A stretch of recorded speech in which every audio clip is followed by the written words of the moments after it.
It's crazy. Ready to start? I'm not sure. Yes, Started again. I say ready to go. Okay. Hello, everyone. I think we're ready to start. I assume everyone has been let in from the waiting room. Welcome to our test administration team office hours for October. I'm Kirsten Hural. You probably saw me or heard me this morning on the DRC pre-test workshop. And we have all of our team here today. And so we're going to get started with a couple of announcements and some short presentations, and then we can take some questions. Okay, we're going to start with, we will have a slide with all of the deadlines between now and the next office hours, and then we'll have a move on to a presentation from Dan, and then Megan. So go ahead and put this. Oh, that's kind of stinks. Okay, so you can see this is reminders for all of the tests. I guess I'll quickly run through them. October, is that 1st through 30? October 1st through 31st, PSAT, MSQT window. October 1st through 31st, the SAT fall test window. Through the 31st, the South Carolina Junior Scholars test window. October 24th is when the end of course pre-code file will be pulled by the Hey, Kirsten, I'm sorry to oh, there you go. Never mind. Good to go. Okay. October 24th, the end of course pre-code file is due. You need to have all your coding done by then because that's when the State Department will pull that data to prepare the file for DRC. October 27th to November 7th, the career readiness assessment window.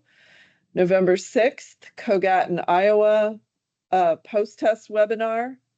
November 6th is also the end of course pre-test workshop for STCs. So DTCs, you will get a link for that end of course pre-test workshop in DRC's weekly update, and then you should provide that to your STCs. We encourage all STCs to participate in that. November 9th, KRA data cleanup. November 12th, SEL assessment pre-code EdFi. I assume that means that's when the file is pulled. Okay. November 17th, 19th, the TAMs will be delivered for WIDA Access and WIDA Alt Access. November 20th, the WIDA Access pre-code file is due. And I think, let's see, October, November, ACT testing for paper, online with accommodations, or paper with accommodations. Do any of our program managers have comments or clarifications on any of these dates before we move on? I just want to remind everybody for your EOC EP dates, make sure your schools have those dates posted on their websites no less than 1 month before the beginning of testing. This year, if they do not, I'm going to have to start issuing out some test security violation because we need that information so that we can properly prepare for any school visits that we're going to make. Thanks, Tanya. It says KRA data cleanup closes on November 9th, and just a reminder that the system itself actually locks on November 1st for any final data entry, and really everyone's data for 4K, 5K should be in now because I think we're at the end of all of our 45 days. So, but I'll talk about that more later. Anything else?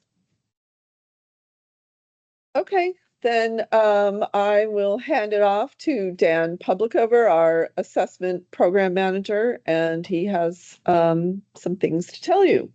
Absolutely. Ahead, thanks. So I actually got a handful of things today. I'm excited to talk about this. We're going to start with the small group administration guidance, and then we'll hop into the permissive mode because something tells me we might have a few more questions for the latter than the first one. So we recently put out guidance that small group administration will be no more than 12 students.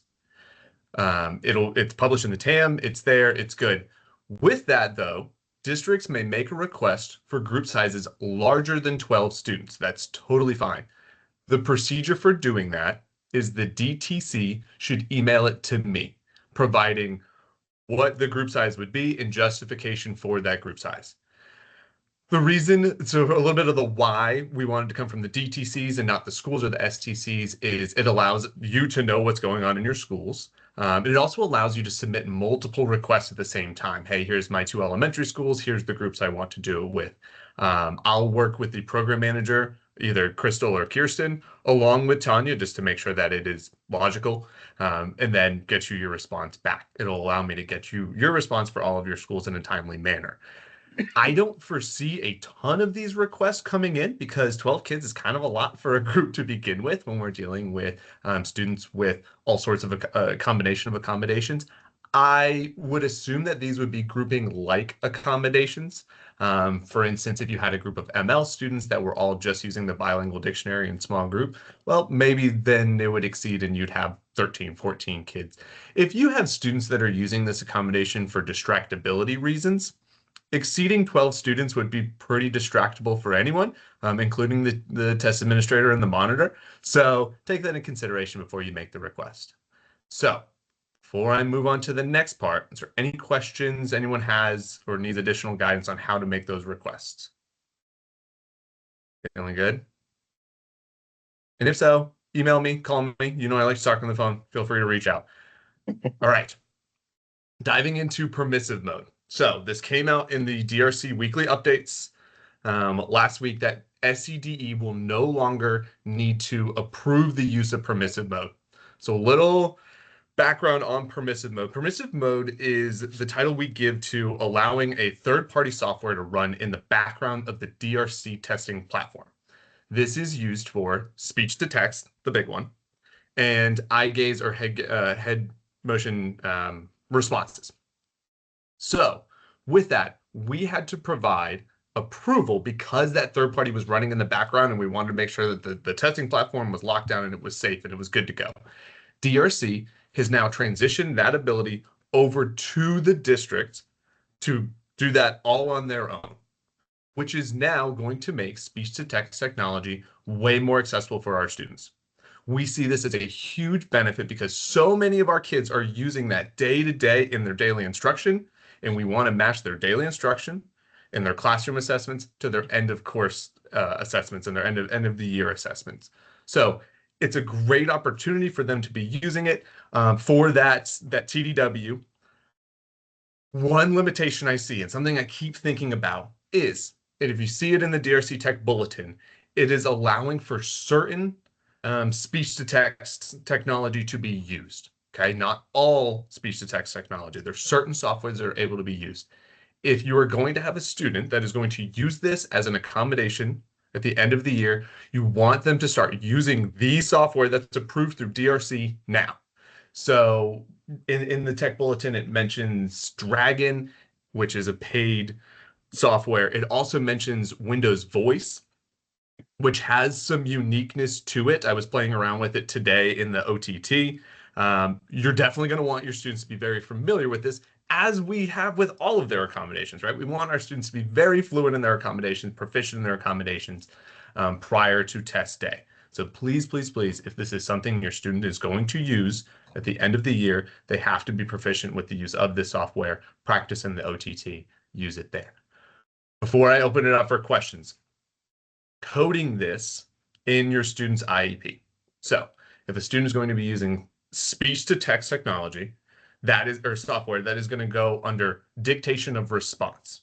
We're going to follow a similar, the same procedure that's listed in the TAM for dictation of response for a human scribe. In this case, the computer is going to be doing the dictating for them.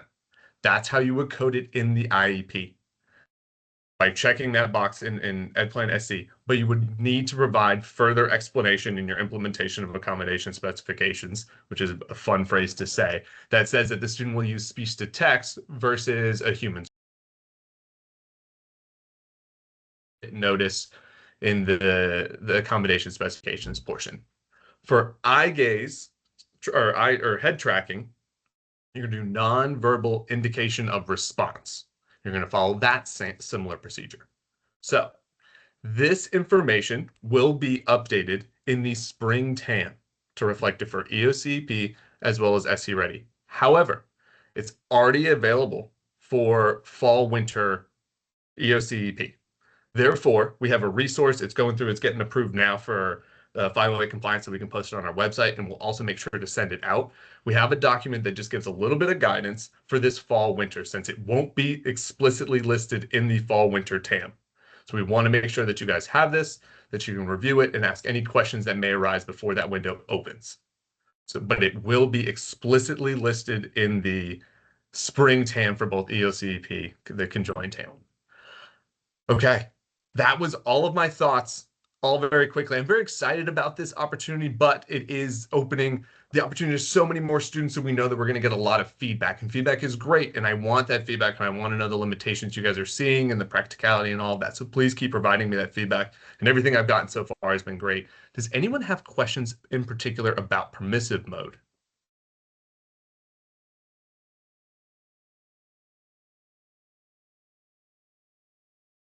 All right, very cool. How about this? Execute it, send it to your schools, start using it, and then see what comes up.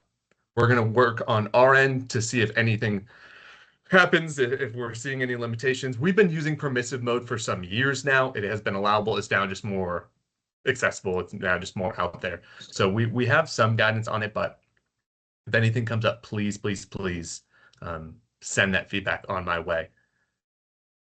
You have one question about it. So Says in the previous TAM, it said that those sessions needed to be recorded if it was only a test administrator.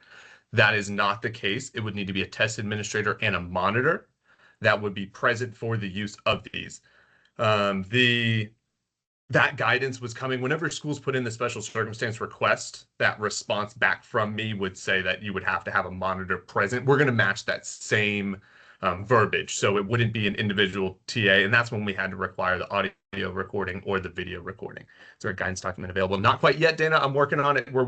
We got to get everything 508 compliant before we can post it, so we're kind of hitting that stage right now. As soon as it's posted, we'll make sure it's in the listserv message that goes out, as well as it'll be posted on my accommodations webpage on ed.se.gov. So I might address this. We recognize that this came up pretty suddenly, and it's just that DRC only told us in the last month, Dan, is that about right? That they had the capability to sort of flip a switch and turn on permissive mode. That's the way they described it. So, we would like to offer it to you as an improvement in our functionality, but we've only recently found out that it was possible. Yeah, it was one of the quickest things that I've ever seen kind of happen and progress. We had a meeting on like a Thursday, and they asked us what we thought about it. And Kirsten and I talked for a little bit, and we came back and we said, yes, this is fantastic. We should allow it. And then the next Thursday, we were like, cool, it's there. It just kind of popped up. So we were very happy how immediately accessible it was, so you guys could start using it. But things move quickly, which is good. We like when things move quickly. Awesome. If there's any other questions, please feel to reach out to me individually or put them in the chat, and we'll make sure that we address them. But thank you guys. Off to you, Megan.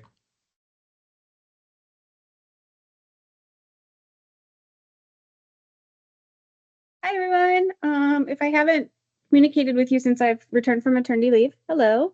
Nice to see your names on the screen. So if a lot of you were not able to attend Dan and Maya's webinar last Thursday about the less than 4 domain requests, but it did come, the recording and the link to the submission did come out in the listserv, I believe this morning I saw.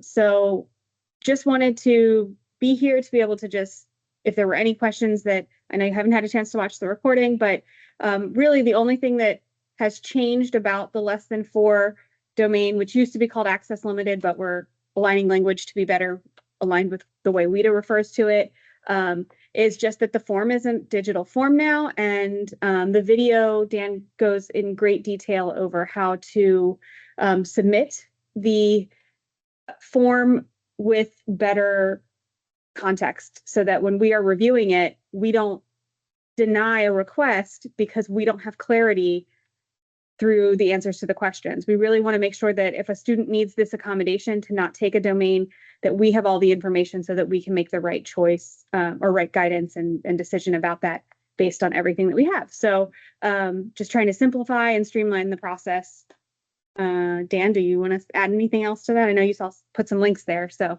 Yeah. Hey, it's me again. So I put the first link that popped up is the guidance document for the lesson 4 domains. The second one is a link to the form stack if you want to check out what it looks like.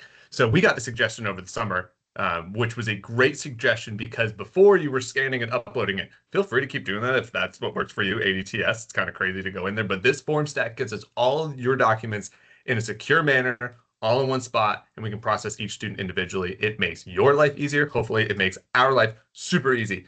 Also, Lesson 4 Domains is one of my favorite things I get to do all year because I get to read IEPs and psych reports for like 2 months, and it's just a blast for me. With that in mind, though, in these requests, if you can list explicit evidence, as in, hey, this student can't access this domain, please see page 12, I'll be able to process those way faster. Whereas before I was reading lots and lots and lots of documents, which I'll continue to do, but please, if you could list where the evidence lives, copy and paste it. However it works for you, works for me. It'll cut down on our phone calls from me to you, from you to the school, or from me to the teachers, because that was also happening last year. So I'm excited about this. If you get in there and again, things aren't working, please send us the feedback. Let us know what adjustments need to be made. But I'm hoping this streamlines our process a whole lot more this year so we can get you your responses in a timely manner. Absolutely. And the other thing was previously we did have it December 31st as a deadline. The deadline has moved up. It is December 19th because close of business, because we want you all to go on winter vacation and truly go on winter vacation and make sure your IEP teams are taking that much needed vacation. And then we're going to use that quiet time to go ahead and do those reviews and get you an answer as close to the return from the new year. So you have plenty of time before the window opens, because it really is kind of a very fast turnaround from coming back from the holidays to the window opening. Even though it's 21 days, it's not really, because there's like weekends and holidays and stuff in there still. So deadline pushed up a little bit, but you can start submitting as early as last week. Someone submitted during our meeting actually last week. So we will review them on a rolling basis as opposed to just waiting, but the bulk of it's going to happen on the tail end. So we do ask you to be mindful that we've asked that it be turned in close of business before you go on winter holiday. So, all right. I guess the next thing is just left for me, 4K, 5K readiness thing. So before I do that transition, any other questions related to less than 4 domains? And thank you to those of you who already said that transitioning it online was a good idea. We appreciate that.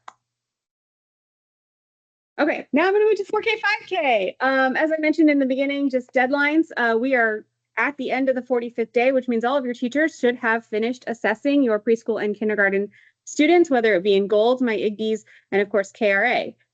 The GOLD and MyIGD systems will roll over automatically into the winter checkpoints on November 15th, but that does not mean that you shouldn't be submitting your things now. We pull that report down. The system automatically turns over.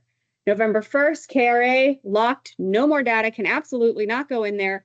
And because your 45th day is over, now is the time to be working on running that completion report and doing the data manager cleanup. But we do leave a little bit of time on the other side of that system locking to make sure that the data manager can go in and check all of your demographic information for students. I cannot stress how incredibly important it is that a student's name is correct, that a student's gender and birthday, please check their birth year. Please check that information.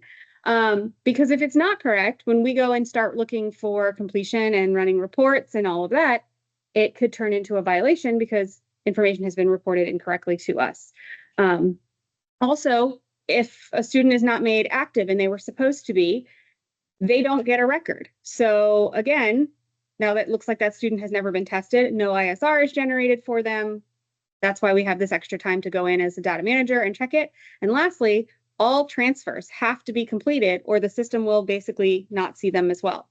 So you have a little bit of extra time after the full lock of the system, the teachers entering any other data, but to clean up and make sure everything is absolutely perfect and correct on your end so that we have no mistakes with our demographic information and we can get those ISRs printed and those reports available to you all as soon as possible. Any other questions? Any comments, feedback, feelings, anything that you need, not just about 4K and 5K, but anything from us as a team.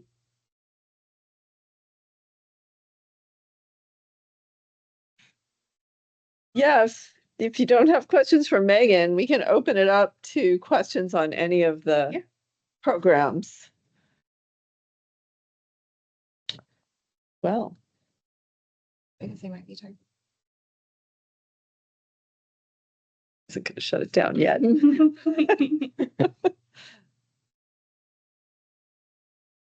Before a question comes in, I will say we just got a request for less than 4 domains like 30 seconds ago. And the DTC, I'm looking at it, put the page numbers, everything's filled out correctly. So thank you very much to that person. You can tell how excited I am about this. So thank you.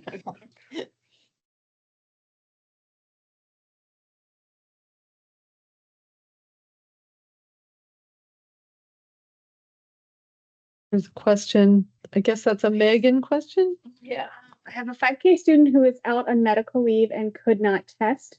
Do I need to submit a student not tested form?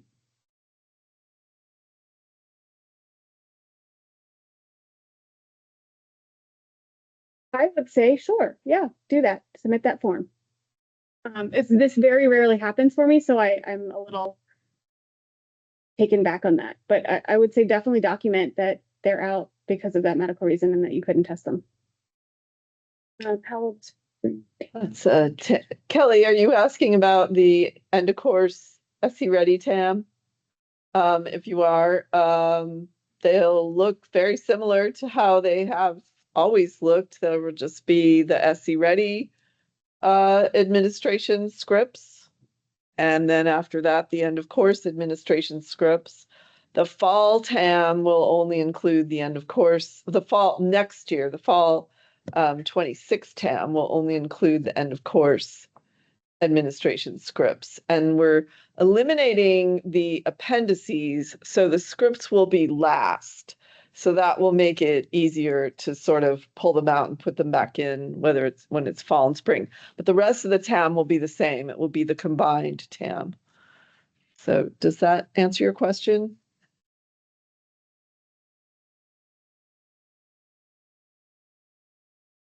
Okay, Super.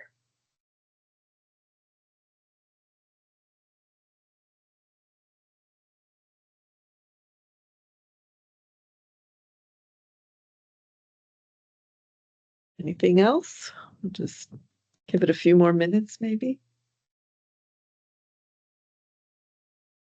David, I think that's for you. Gosh, the Riverside works tomorrow. With regard to second grade testing tomorrow, we were impacted the last couple of days by this Amazon outage. And you're probably going to be getting an email from Celia in the next few minutes, I would think. I just approved it not that long ago, but we are aware of the problem. I think their engineering team is recommending that particularly for larger districts testing online, if you can wait until that initial crunch is over in the morning before starting testing. I mentioned to her that can also be problematic for elementary schools that go to lunch at, like when most of us eat breakfast. But anyway, what we are going to build into it also is an extension to the window for online testing. I want to say until the 30th next week. So we're going to add 2 extra days because we know some of you are cutting it close in terms of finishing your assessments. So just keep us up to date if there are additional problems that you're experiencing. But yeah, I'm the same as you. I'm hoping that things will be better tomorrow.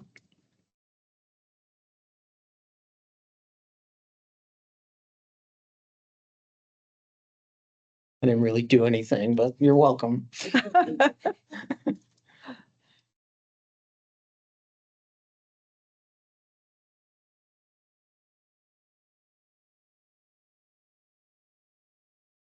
All that information, okay, I'm answering the question about the TAM and the appendices.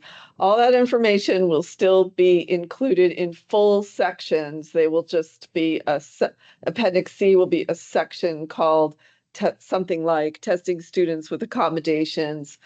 Appendix D will be testing ML students, and Appendix B will be in their technology issues or something like that. So they will be full separate sections. They just won't be at the end.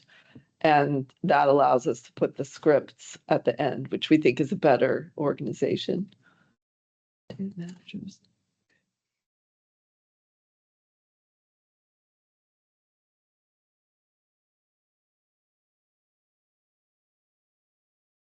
Dan is the featured program.